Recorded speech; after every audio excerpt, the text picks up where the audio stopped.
Hit me with it. I'm all done. So you give me your stuff here. And I'm only doing this because I read the comments after last week's podcast, and there was quite a bit of favorable response to me just mentioning the EIHL, and that we do pay attention to what's going on elsewhere in the world. Do you have any other stuff from any other leagues other than the EIHL? I do. Excellent. I do. I'm glad you do. And that's why I'm doing this, because one of the comments was, hey, we're playing hockey in the Czech Republic, and we're playing hockey in Sweden, So I'm just going to talk about who's doing well, just a couple of teams at the top of each of these leagues. Perfect.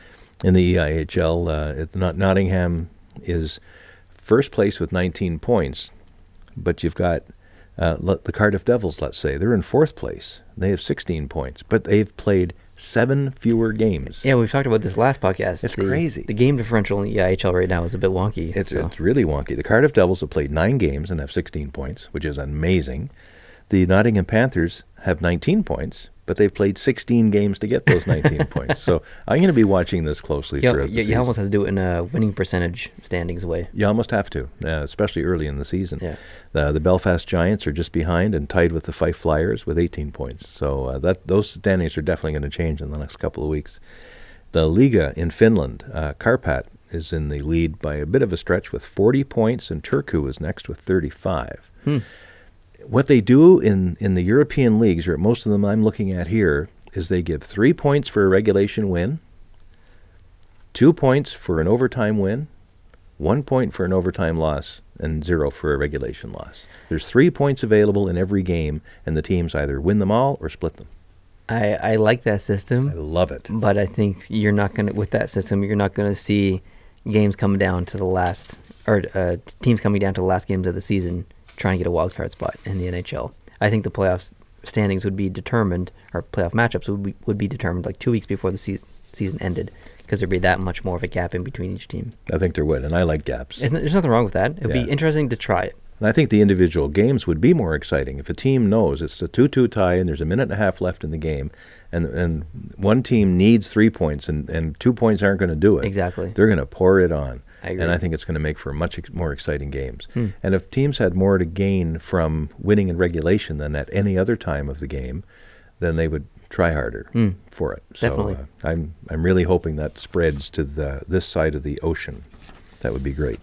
So that's Finland. In the KHL, CSKA Moscow, 36 points.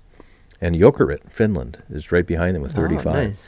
And Jokerit has a game in hand. So the CSKA, again, playing well again this season, very well. Last season. And that's in the Western Division. There's also an Eastern Division, of course. And Ekaterinburg is leading that with 43 points. So shout out to Kate. Yeah, our friend Kate, who from the area, must be quite happy with her local team. And it's a big lead. They have 43 points, and Omsk is next with 35. Oh, nice. And then AK Bars, where our favorite Montreal Canadiens defenseman, Markov, is playing, I think still this year.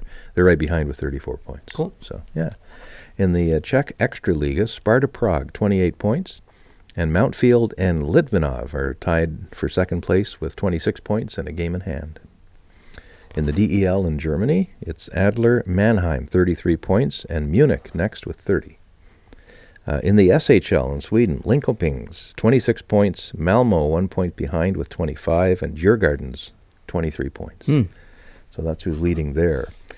In the American Hockey League, back here on this side of the pond as we head west, we're going to head more west here in a minute. The Milwaukee Admirals, that's Vegas's farm team, if I'm not mistaken. Or is that Chicago?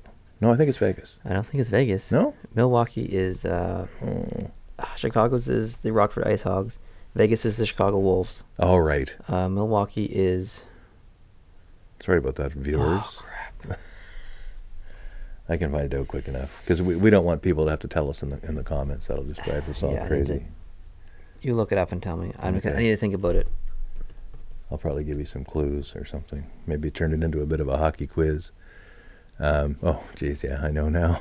Just tell me. Nashville. Actually, yeah, I wouldn't guess it. Yeah. San Jose Barracudas, which would be the... I know that one. Okay, they're in second place with 15 points. In the East, Charlotte, 16 points. So Carolina Hurricanes are doing well. Charlotte Checkers are doing well. The Charlotte Checkers are doing well. So Carolina, generally, good for yous. The youth in the system is playing as good as the youth up above. It's a pretty young team up above, too. So. And the Rochester Americans are 1 point behind with 15. Now, there's one place where I have no standings to report because the regular season's ended and the playoffs have ended. What? Australia. Oh, I guess the seasons are different there, so that makes sense. That's right. The CBR Brave, which is Canberra, won the league championship with a 4-3 overtime win over the Sydney Bears. Who won last year? Was it Sydney? I can't remember. I remember Sydney's talking about it. been a good team. But here's something that's interesting, and I didn't know this until I read it today. Have you heard of SB Nation? Mm-mm. It's a website portal that's been set up for fans of various teams. And what some fans of NHL teams sitting on SB Nation have done is adopted Australian teams to cheer for when the regular season is over here, but still underway down there. Huh.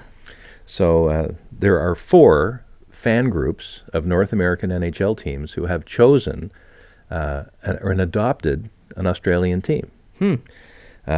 Chicago area fans, Yeah. they cheer for the CBR Brave, who won the Australian Hockey Championship. Okay. And, excuse me, the Toronto fans, who call themselves the Pension Plan Puppets, because the Maple Leafs are owned in part by the Ontario Teachers Pension Plan, Okay. they cheer for the Perth Thunder. In the Boston area, the group called the Stanley Cup of Chowder, they cheer for the Melbourne Mustangs and the Newcastle North Stars. I think either they cheer for both teams or or a transition there. And Buffalo, which is interesting name for their fans, Die by the Blade. Whoa.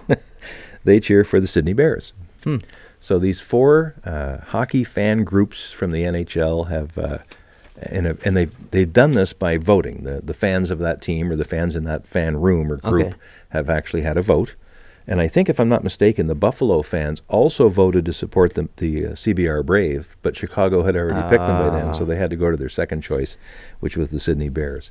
So Australian hockey, I don't know if the Australians necessarily know this, and there are a few that would be watching and listening, but there are North American fan groups that are now starting to follow your teams during your regular season, which is our summer and your winter, and we should be paying more attention. Absolutely. Yeah. I was going to say something, and then I forgot. On Facebook, there's a group called NHL Fans in Australia, and there's like 7,000 plus people in this group, and they talk hockey all the time, talk NHL hockey all the time, and it's just Australians. It's pretty cool.